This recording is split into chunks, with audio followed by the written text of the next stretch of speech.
नमस्कार दोस्तों, मैं सूर्य प्रकाश शिक्षालय के मंच पर आप लोगों का स्वागत करता हूं। आज हम लोग सामान्य अध्ययन पढ़ने के उद्देश्य से यहाँ उपस्थित हुए हैं और सामान्य अध्ययन के अंतर्गत एक महत्वपूर्ण विषय जिसको हम लोग पॉलिटी या राज्य व्यवस्था कहते हैं, उसकी आज हम लोग उसके बारे में जानकारी प्राप्त करेंगे कि ये पॉलिटी क्या है और ये पॉलिटी के अंतर्गत सबसे महत्वपूर्ण जो संविधान है वो संविधान को हम लोग संविधान के बारे में जानकारी प्राप्त करेंगे। तो कोई भी तरह का परीक्षा हो, चाहे वो ऑब्जेक्टिव हो या सब्जेक्टिव हो, संविधान से सवाल हर परीक्षा में पूछा जाता है। हर एक एग्जाम में संविधान से संबंधित सवाल पूछे जाते हैं और राज्य व्यवस्था का एक महत्वपूर्ण हिस्सा पॉलिटी है और पॉलिटी के अंतर्गत संविधान है।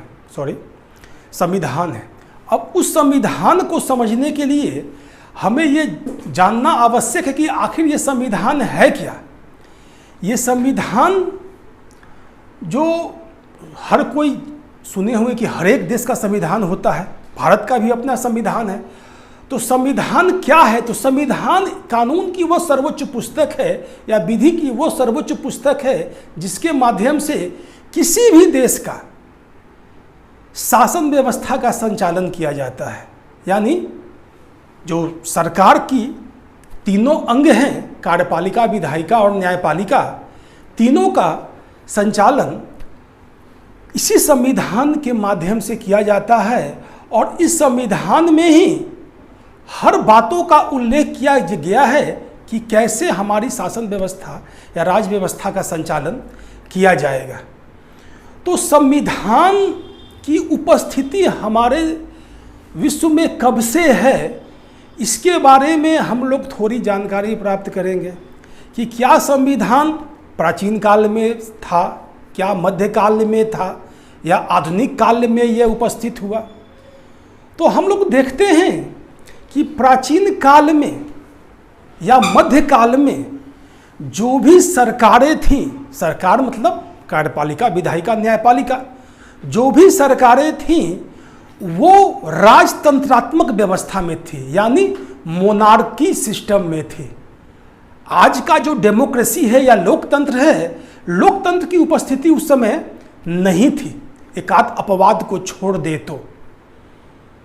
तो उस समय जो राजतंत्र में जो राजा होते थे या शासक होते थे या बादशाह होते थे या सम्राट होते थे, जो भी नाम ले ले उनका ही वो जो बात बोल देते थे वही विधि होता था, वो जो न्याय कर देते थे वही जुडिशियरी होता था और वो जो काम कर देते थे वही एग्जीक्यूटिव यानी एक शासक के भीतर ही कार्यपालिका, विधायिका, न्यायपालिका समाहित थी और वो शासक ही अपने आप में संविधान था, क्योंकि उनका हर एक बात अपने आप में एक कानून होता था और जो वो एक निर्णय देते थे वो उसका न्याय होता था।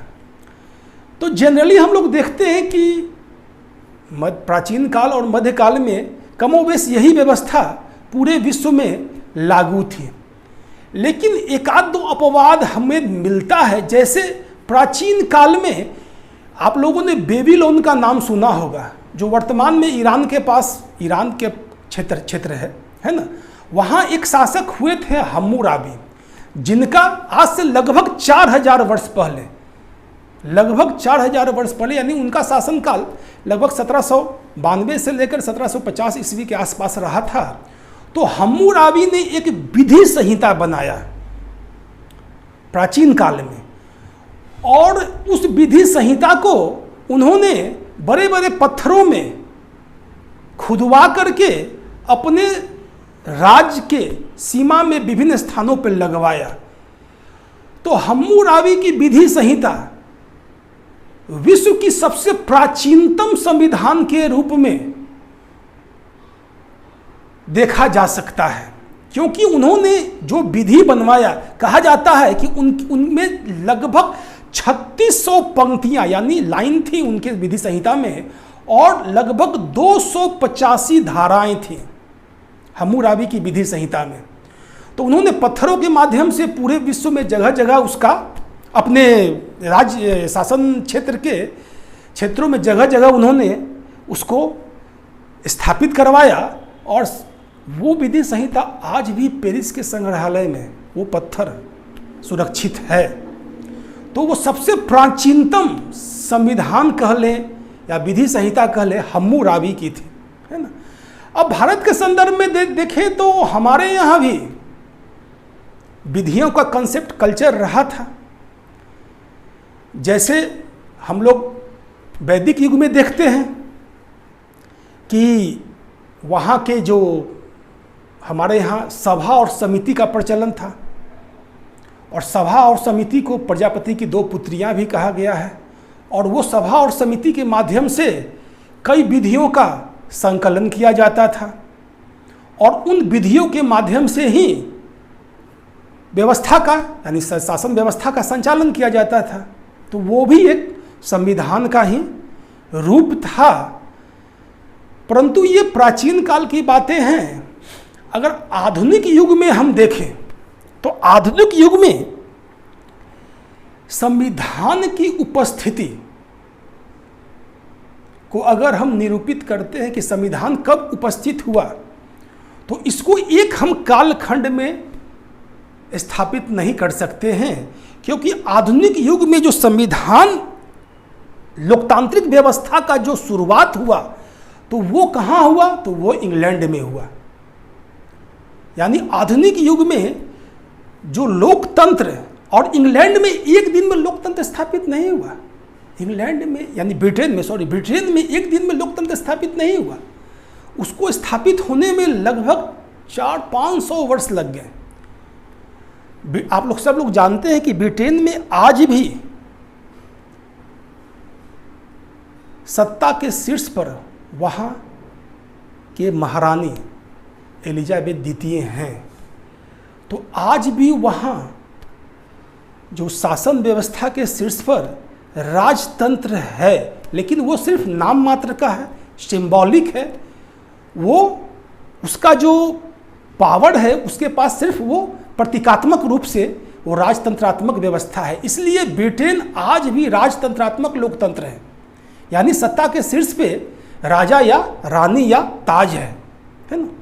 तो लोकतंत्र की शुरुआत ब्रिटेन से हुई, और वो ब्रिटेन जो जिसको हम लोग कहते हैं कि 1215 में ब्रिटिश शासक द्वारा एक मैग्ना कार्टा 1215 में एक मैग्ना कार्टा जारी किया गया, जो कि वहाँ के नागरिकों को कुछ विशेष अधिकार प्रदान किए गए।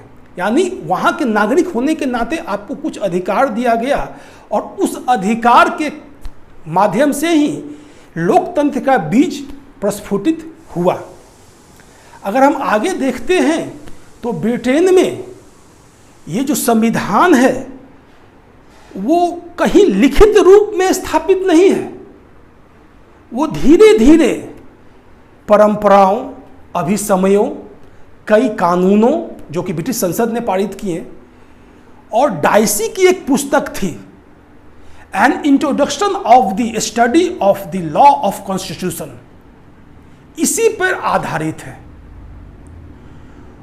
तो वर्तमान संदर्भ में देखते हैं कि विश्व में जो संविधान का स्वरूप है वो दो रूपों में है, एक लिखित और दूसरा अलिखित। यानी संविधान दो रूप में है,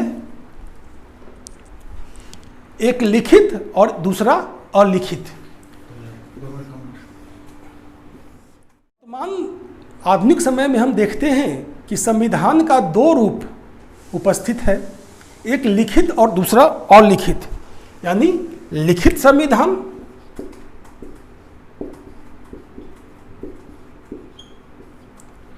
और दूसरा अलिखित है।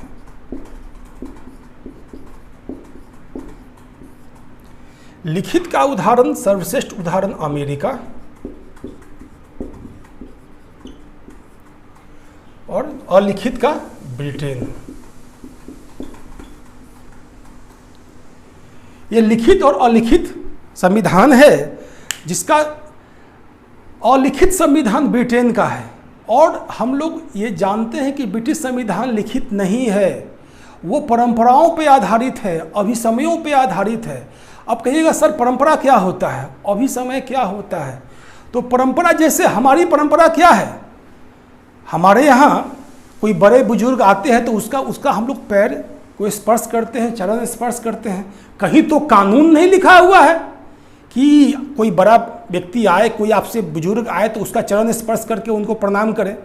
लेकिन हम लोगों की ये परंपरा रही है कि हम बड़ों का आदर करते हैं, अपने शिक्षकों का आदर करते हैं, शिक्षकों के सामने शालीनता से अपने बातों को रखते हैं। तो ये परंपरा है। उसी प्रकार ब्रिटेन की भी अपनी एक परंपरा है और उन परंपराओं को उन्होंने धीरे धीरे पूरे व्यवस्था में समाहित किया और उन परंपराओं के आधार पर ही वहाँ का संविधान बनता चला गया और वो परंपरा पे आधारित होता चला गया। इसलिए उस संविधान को लिखने की आवश्यकता नहीं पड़ी। समय समय पर ब्रिटिश संसद कई अधिनियमों को पारित किया उस परंपराओं के आधार पे, और वो अधिनियम ही अपने आप में संविधान का विधान है। तो जो ब्रिटेन का संविधान है वो पूरी तरह से अलिखित है, परंपराओं पे आधारित है और संसद द्वारा पारित किए गए अधिनियमों पर आधारित है।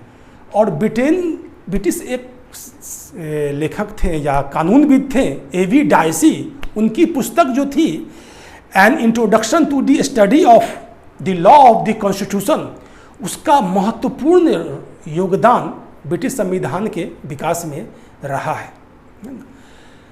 तो दूसरा जो महत्वपूर्ण संविधान का स्वरूप पूरे विश्व में प्रचलित है वो है लिखित। और ये अधिकांश देशों में लिखित संविधान का प्रचलन है। और यह लिखित संविधान सबसे पहले आधुनिक समय में अमेरिका में आया। आप लोग जानते ही होंगे कि अमेरिका आज का सबसे शक्तिशाली महाशक्ति है और ये अमेरिका की खोज 1492 में क्रिस्टोफर कोलंबस ने किया था।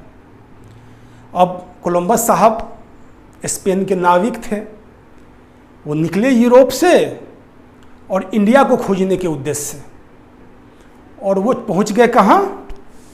अमेरिका। अमेरिका पहुँचे तो देखे कि यहाँ कुछ मूल निवासी वहाँ के रहते थे लोग, जो देखने में थोड़ा लाल, उनका कलर थोड़ा सा लाल था, तो उनको रेड इंडियंस उन्होंने कहा। यानी इंडिया को खोजने निकले लेकिन वहाँ पहुँच गया अमेरिका, आदिवासी लोग थे, जनजाति लोग थे, उनको देख के उनका नाम उन्होंने रेड इंडियंस रख दिया। अब ये रेड इंडियंस भी वहाँ के मूल निवासी नहीं थे, वो हजारों साल पहले रूस के साइबेरिया क्षेत्र से अमेरिका में जाकर बसे थे। तो ये अमेरिका जो आज का महाशक्ति है वो कैसे विकसित हुआ उसके बारे में थोड़ा ब्रीफली आप लोग को बता देते हैं कि जो अमेरिका का विकास कैसे इतना तेजी से इतना आज विश्व में सबसे महत्वपूर्ण देश के रूप में हुआ। तो रेड इंडियंस को बसे वहाँ हजारों साल हो गए। वो लोग काफ़ी सीधे साधे आदिवासी लोग थे। जब यूरोप के लोग वहाँ पहुँचना शुरू किए तो वो उनका सफाया करते चले गए और सारे यूरोप के लोग जैसे स्पेन के, पुर्तगाल के, हॉलैंड के, अब बाद में ब्रिटेन के लोग वहाँ पहुँच गए। और वहाँ पहुँचने वाले अधिकांश लोग यूरोप के काफ़ी उद्यमशील लोग थे, काफ़ी बिजनेस माइंडेड लोग थे, प्रगतिशील लोग थे। उन्होंने देखा कि अमेरिका में काफ़ी अपॉर्चुनिटी है, यहाँ विकास करने की असीम संभावनाएं हैं। तो यूरोप के प्रबुद्ध प्रगतिशील लोग जाकर अमेरिका में बस गए, चाहे वो स्पेनिश हो, डच हो, पुर्तगाल के हों या बाद में ब्रिटिशर्स हों, ये लोग जाके वहाँ बस गए। और वहाँ के संसाधनों, आप लोग जानते हैं कि अमेरिका में अकुत संसाधन था, तो वहाँ के संसाधनों का वो उपयोग करने लगे वहाँ के विकास में और वो अपने विकास में। जब संसाधन का उपयोग होने लगा तो संसाधन को दोहन करने के लिए मानव शक्ति की भी आवश्यकता थी।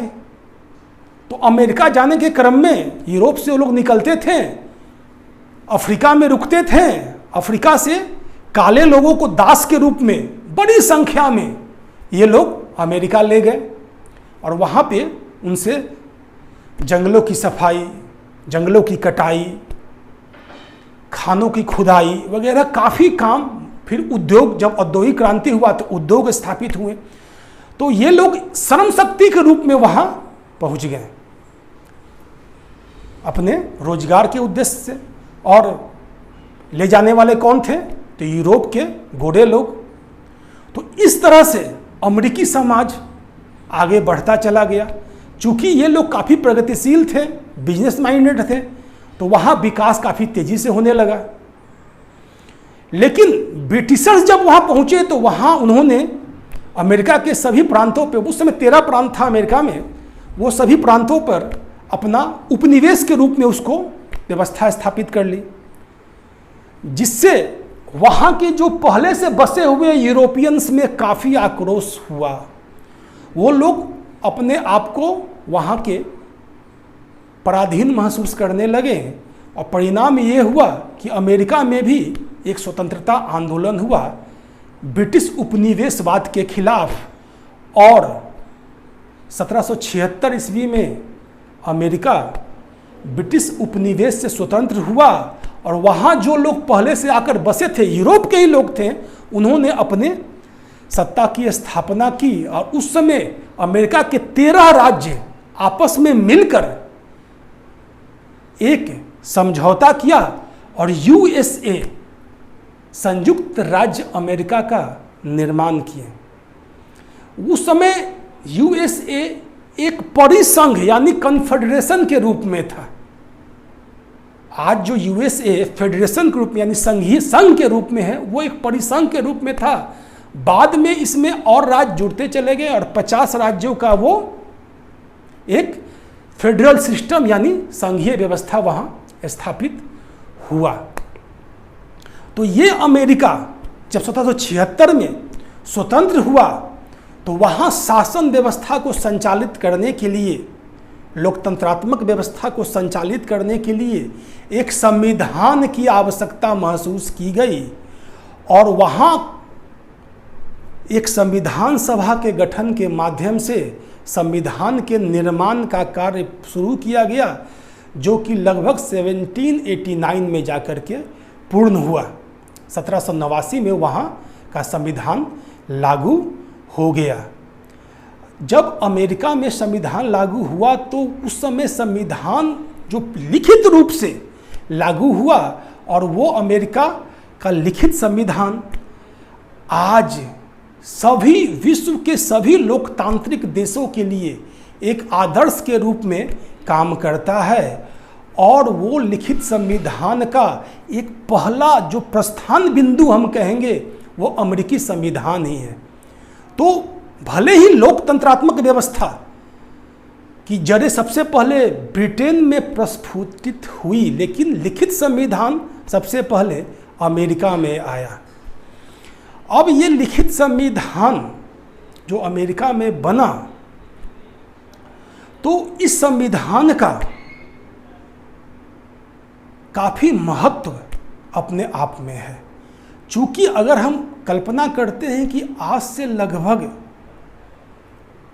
240 वर्ष पूर्व अगर वो संविधान स्थापित हुआ और उसी संविधान पर आज तक अमेरिका कुछ संशोधनों के साथ आगे बढ़ रहा है, तो निश्चित रूप से यह संविधान अपने आप में काफ़ी महत्व रखता है। तो इस प्रकार हम लोग देखते हैं कि जो ये संविधान है, इस संविधान का विकास क्रमिक रूप से होता चला गया और क्रमिक रूप से लोकतंत्र भी आगे बढ़ता चला गया और दोनों लोकतंत्र और संविधान एक दूसरे के पूरक के रूप में स्थापित हो गए।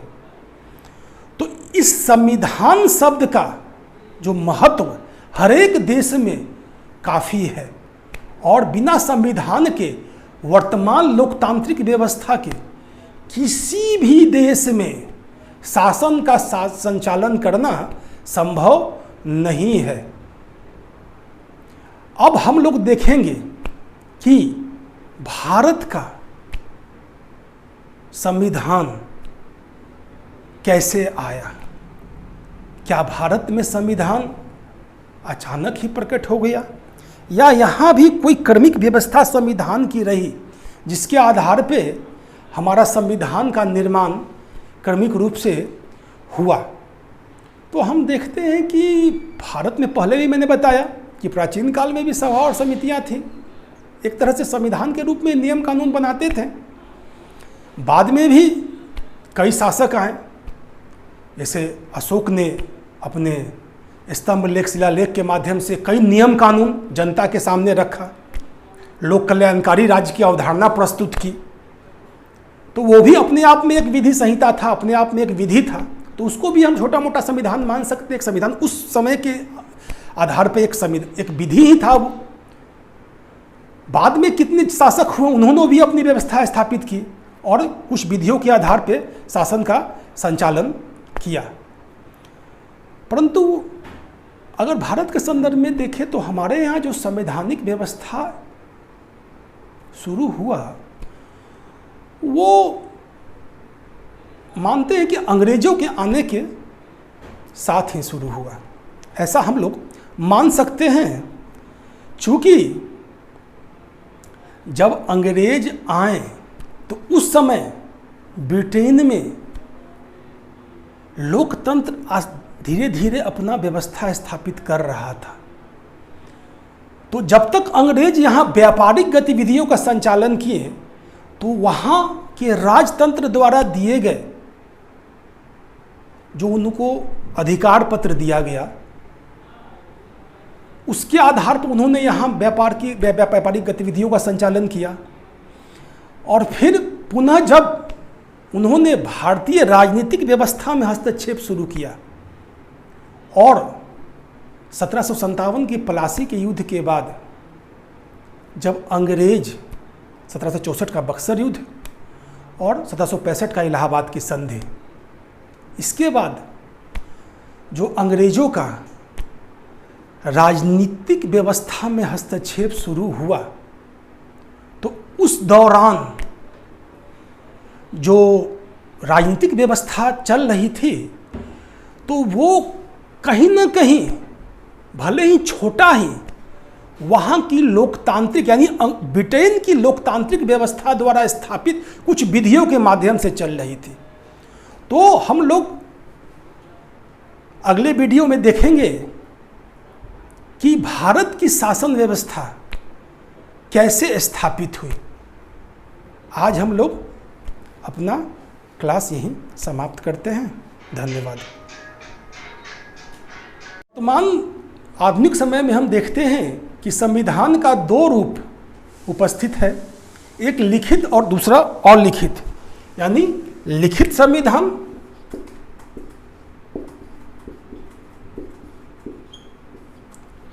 और दूसरा अलिखित है।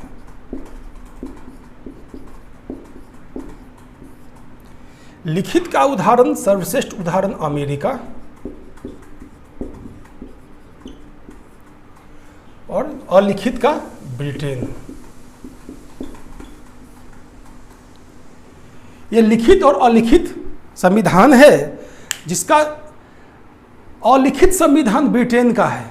और हम लोग ये जानते हैं कि ब्रिटिश संविधान लिखित नहीं है, वो परंपराओं पे आधारित है, अभिसमयों पे आधारित है। अब कहिएगा सर परंपरा क्या होता है, अभिसमय क्या होता है?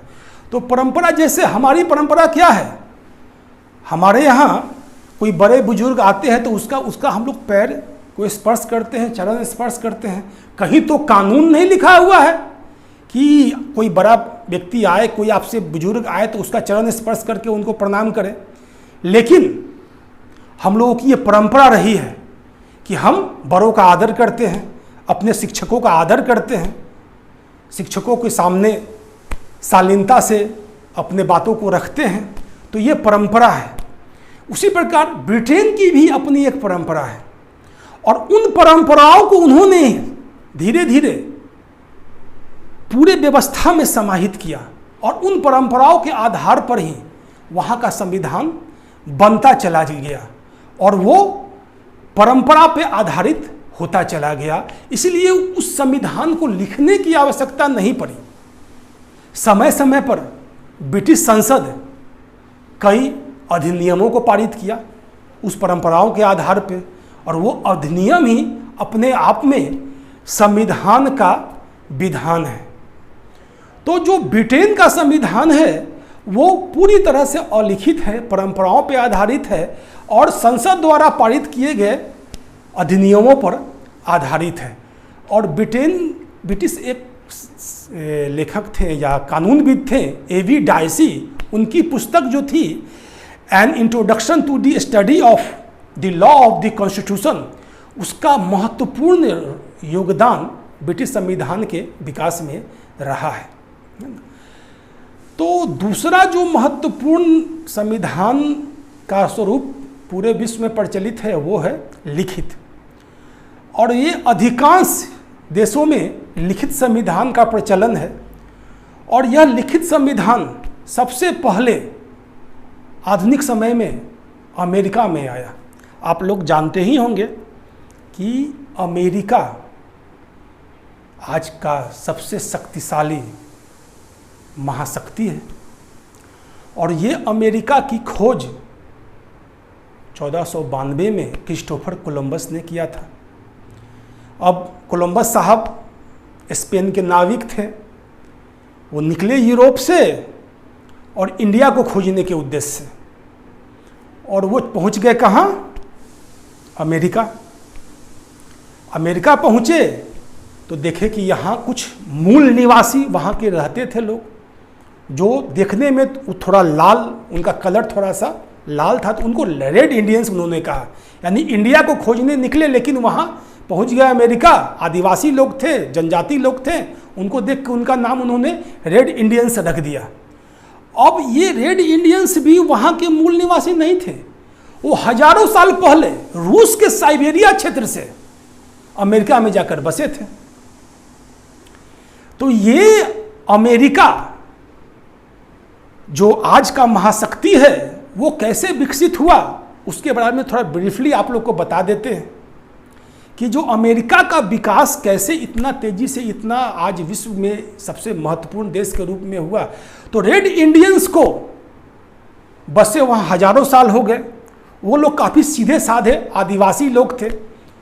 जब यूरोप के लोग वहाँ पहुँचना शुरू किए तो वो उनका सफाया करते चले गए, और सारे यूरोप के लोग जैसे स्पेन के, पुर्तगाल के, हॉलैंड के, अब बाद में ब्रिटेन के लोग वहाँ पहुँच गए। और वहाँ पहुँचने वाले अधिकांश लोग यूरोप के काफ़ी उद्यमशील लोग थे, काफ़ी बिजनेस माइंडेड लोग थे, प्रगतिशील लोग थे। उन्होंने देखा कि अमेरिका में काफ़ी अपॉर्चुनिटी है, यहाँ विकास करने की असीम संभावनाएं हैं। तो यूरोप के प्रबुद्ध प्रगतिशील लोग जाकर अमेरिका में बस गए, चाहे वो स्पेनिश हो, डच हो, पुर्तगाल के हों या बाद में ब्रिटिशर्स हों, ये लोग जाके वहाँ बस गए। और वहाँ के संसाधनों, आप लोग जानते हैं कि अमेरिका में अकुत संसाधन था, तो वहाँ के संसाधनों का वो उपयोग करने लगे वहाँ के विकास में और वो अपने विकास में। जब संसाधन का उपयोग होने लगा तो संसाधन को दोहन करने के लिए मानव शक्ति की भी आवश्यकता थी।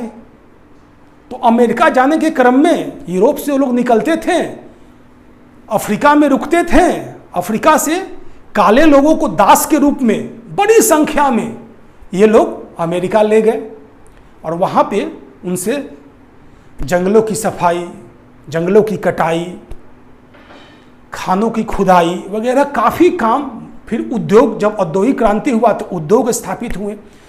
तो ये लोग श्रम शक्ति के रूप में वहाँ पहुँच गए अपने रोजगार के उद्देश्य से। और ले जाने वाले कौन थे? तो यूरोप के गोरे लोग। तो इस तरह से अमेरिकी समाज आगे बढ़ता चला गया। चूँकि ये लोग काफ़ी प्रगतिशील थे, बिजनेस माइंडेड थे, तो वहाँ विकास काफ़ी तेज़ी से होने लगा। लेकिन ब्रिटिशर्स जब वहाँ पहुँचे तो वहाँ उन्होंने अमेरिका के सभी प्रांतों पे, उस समय 13 प्रांत था अमेरिका में, वो सभी प्रांतों पर अपना उपनिवेश के रूप में उसको व्यवस्था स्थापित कर ली, जिससे वहाँ के जो पहले से बसे हुए यूरोपियंस में काफ़ी आक्रोश हुआ। वो लोग अपने आप को वहाँ के पराधीन महसूस करने लगे और परिणाम ये हुआ कि अमेरिका में भी एक स्वतंत्रता आंदोलन हुआ ब्रिटिश उपनिवेशवाद के खिलाफ। और 1776 ईस्वी में अमेरिका ब्रिटिश उपनिवेश से स्वतंत्र हुआ और वहाँ जो लोग पहले से आकर बसे थे, यूरोप के ही लोग थे, उन्होंने अपने सत्ता की स्थापना की। और उस समय अमेरिका के 13 राज्य आपस में मिलकर एक समझौता किया और यूएसए, संयुक्त राज्य अमेरिका का निर्माण किए। उस समय यूएसए एक परिसंघ यानी कन्फेडरेशन के रूप में था। आज जो यूएसए फेडरेशन के रूप में यानी संघीय संघ के रूप में है, वो एक परिसंघ के रूप में था। बाद में इसमें और राज्य जुड़ते चले गए और 50 राज्यों का वो एक फेडरल सिस्टम यानी संघीय व्यवस्था वहाँ स्थापित हुआ। तो ये अमेरिका जब 1776 में स्वतंत्र हुआ तो वहाँ शासन व्यवस्था को संचालित करने के लिए, लोकतंत्रात्मक व्यवस्था को संचालित करने के लिए एक संविधान की आवश्यकता महसूस की गई और वहाँ एक संविधान सभा के गठन के माध्यम से संविधान के निर्माण का कार्य शुरू किया गया, जो कि लगभग 1789 में जाकर के पूर्ण हुआ। 1789 में वहाँ का संविधान लागू हो गया। जब अमेरिका में संविधान लागू हुआ तो उस समय संविधान जो लिखित रूप से लागू हुआ और वो अमेरिका का लिखित संविधान आज सभी विश्व के सभी लोकतांत्रिक देशों के लिए एक आदर्श के रूप में काम करता है। और वो लिखित संविधान का एक पहला जो प्रस्थान बिंदु हम कहेंगे वो अमेरिकी संविधान ही है। तो भले ही लोकतंत्रात्मक व्यवस्था की जड़ें सबसे पहले ब्रिटेन में प्रस्फुटित हुई, लेकिन लिखित संविधान सबसे पहले अमेरिका में आया। अब ये लिखित संविधान जो अमेरिका में बना, तो इस संविधान का काफ़ी महत्व अपने आप में है। चूँकि अगर हम कल्पना करते हैं कि आज से लगभग 240 वर्ष पूर्व अगर वो संविधान स्थापित हुआ और उसी संविधान पर आज तक अमेरिका कुछ संशोधनों के साथ आगे बढ़ रहा है, तो निश्चित रूप से यह संविधान अपने आप में काफ़ी महत्व रखता है। तो इस प्रकार हम लोग देखते हैं कि जो ये संविधान है, इस संविधान का विकास क्रमिक रूप से होता चला गया और क्रमिक रूप से लोकतंत्र भी आगे बढ़ता चला गया और दोनों लोकतंत्र और संविधान एक दूसरे के पूरक के रूप में स्थापित हो गए। तो इस संविधान शब्द का जो महत्व हर एक देश में काफ़ी है और बिना संविधान के वर्तमान लोकतांत्रिक व्यवस्था के किसी भी देश में शासन का संचालन करना संभव नहीं है। अब हम लोग देखेंगे कि भारत का संविधान कैसे आया। क्या भारत में संविधान अचानक ही प्रकट हो गया या यहाँ भी कोई क्रमिक व्यवस्था संविधान की रही जिसके आधार पे हमारा संविधान का निर्माण क्रमिक रूप से हुआ? तो हम देखते हैं कि भारत में पहले भी मैंने बताया कि प्राचीन काल में भी सभा और समितियाँ थीं, एक तरह से संविधान के रूप में नियम कानून बनाते थे। बाद में भी कई शासक आए, जैसे अशोक ने अपने स्तंभ लेख शिलालेख के माध्यम से कई नियम कानून जनता के सामने रखा, लोक कल्याणकारी राज्य की अवधारणा प्रस्तुत की। तो वो भी अपने आप में एक विधि संहिता था, अपने आप में एक विधि था, तो उसको भी हम छोटा मोटा संविधान मान सकते। एक संविधान उस समय के आधार पे एक विधि ही था वो। बाद में कितने शासक हुए, उन्होंने भी अपनी व्यवस्था स्थापित की और कुछ विधियों के आधार पे शासन का संचालन किया। परंतु अगर भारत के संदर्भ में देखें तो हमारे यहाँ जो संवैधानिक व्यवस्था शुरू हुआ वो मानते हैं कि अंग्रेजों के आने के साथ ही शुरू हुआ, ऐसा हम लोग मान सकते हैं। चूँकि जब अंग्रेज आए तो उस समय ब्रिटेन में लोकतंत्र धीरे धीरे अपना व्यवस्था स्थापित कर रहा था। तो जब तक अंग्रेज यहाँ व्यापारिक गतिविधियों का संचालन किए तो वहाँ के राजतंत्र द्वारा दिए गए जो उनको अधिकार पत्र दिया गया उसके आधार पर उन्होंने यहाँ व्यापारिक गतिविधियों का संचालन किया।